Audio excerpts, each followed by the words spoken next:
शान भाइयों, जैसे हम पहले खीरे की सुगम और सफल खेती के बारे में बात कर रहे थे और उनमें जो सबसे अहम प्रश्न सबसे पहले आता है वो आता है विभिन्न किस्मों के बारे में। तो ये फसल ऐसी फसल है कि अगर आपने इसको बाहर लगाना है तो जिस उसके बारे में हमने आपसे विस्तार में जानकारी पहले ही कर ली थी। और अगर आपने खीरे को अगर पॉली हाउस में लगाना है तो किस प्रकार की किस्मों का चयन करना चाहिए और किस्में कैसी होनी चाहिए।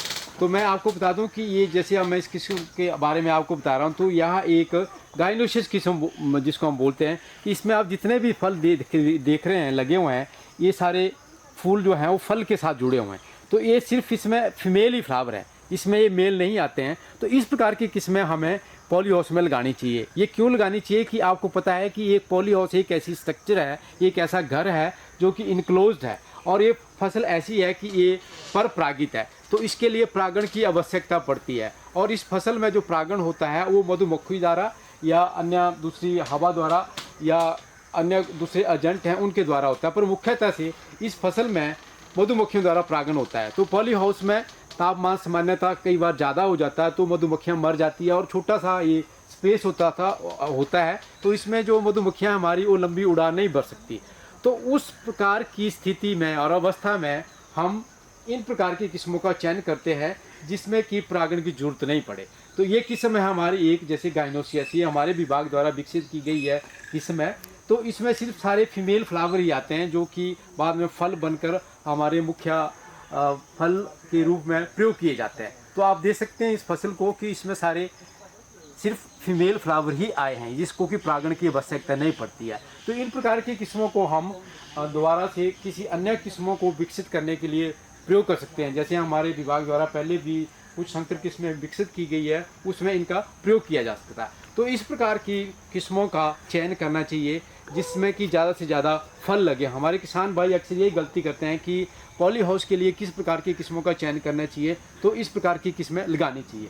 दूसरी मैं आपको ये भी बताना चाहूँगा उदाहरण तौर पर कि जो किस्में हमारी बाहर लगती हैं वो भी हमने यहाँ पॉली हाउस पे लगाई है और किसानों को बताने के लिए। तो आप यहाँ देख सकते हैं कि ये देखो ये फसल, इसमें सारे के सारे सिर्फ मेल फ्लावर आए हैं और ऐसा कोई भी फ्लावर नहीं दिख रहा है जिसमें कि फल लगा हो। तो ये प्रकार की किस्में, इनके लिए हमारे को स्वयं परागण की आवश्यकता पड़ती है करने की हाथों द्वारा। पर आप यहाँ देख सकते हैं कि सारे के सारे मेल फ्लावर हैं, तो ये यहाँ पॉली हाउस में मुख्य रूप से नहीं लगाई जाती थी। तो आपने विशेष ध्यान रखना है, इनको हम मोनोसिस बोलते हैं। तो इस प्रकार की किस्मों को पॉली हाउस में मत लगाएं। और साथ एक किस्म है जिसको हम बोलते हैं कि पार्थिनोकार्पिक। तो वो फसल वो किस्म मैं आपको बताना चाहूँगा कि आप यहाँ जैसे देख रहे हैं कि ये है वो, जैसे कि इसमें एक नोड पे आप देख सकते हैं कि 2-2 और 3-3 फल भी लगे हैं और इसमें भी आप देख सकते हैं कि कोई भी मेल फ्लावर नहीं आया। तो ये पार्थिनोकार्पिक फसल है, इसके लिए भी परागण की आवश्यकता नहीं पड़ती है और ये अपने आप स्वतः ही फल बनाने में सक्षम होती है। तो सिर्फ ऐसी 2 प्रकार की किस्मों का ही चयन करना चाहिए अगर आपने खीरे की फसल को पॉली हाउस में करना है और लगाना है। एक आपकी गाइनोसिस होगी और दूसरी आपकी ये पार्थिनोकार्पिक फसल जैसी आप देख रहे हैं। तो इस प्रकार की किस्मों का चयन करें जो कि आप पॉली हाउस में लगा सकते हैं और जिससे कि किसान भाई हमारे आगे से कोई ऐसी गलती नहीं करते हैं, जिसको कि हम आपको आज प्रैक्टिकल रूप में यहाँ पे दिखा रहे हैं कि कौन कौन सी ऐसी किस्में हैं उनको आपने पॉली हाउस में लगाना है और कैसे इनका बीज बनाना है।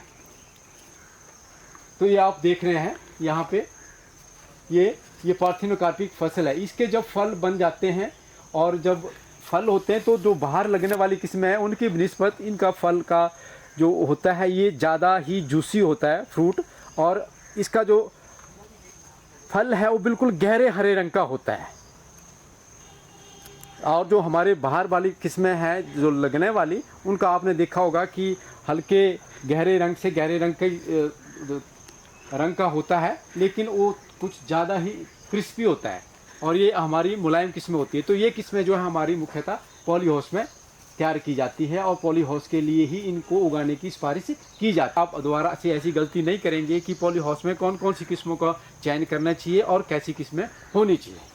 धन्यवाद।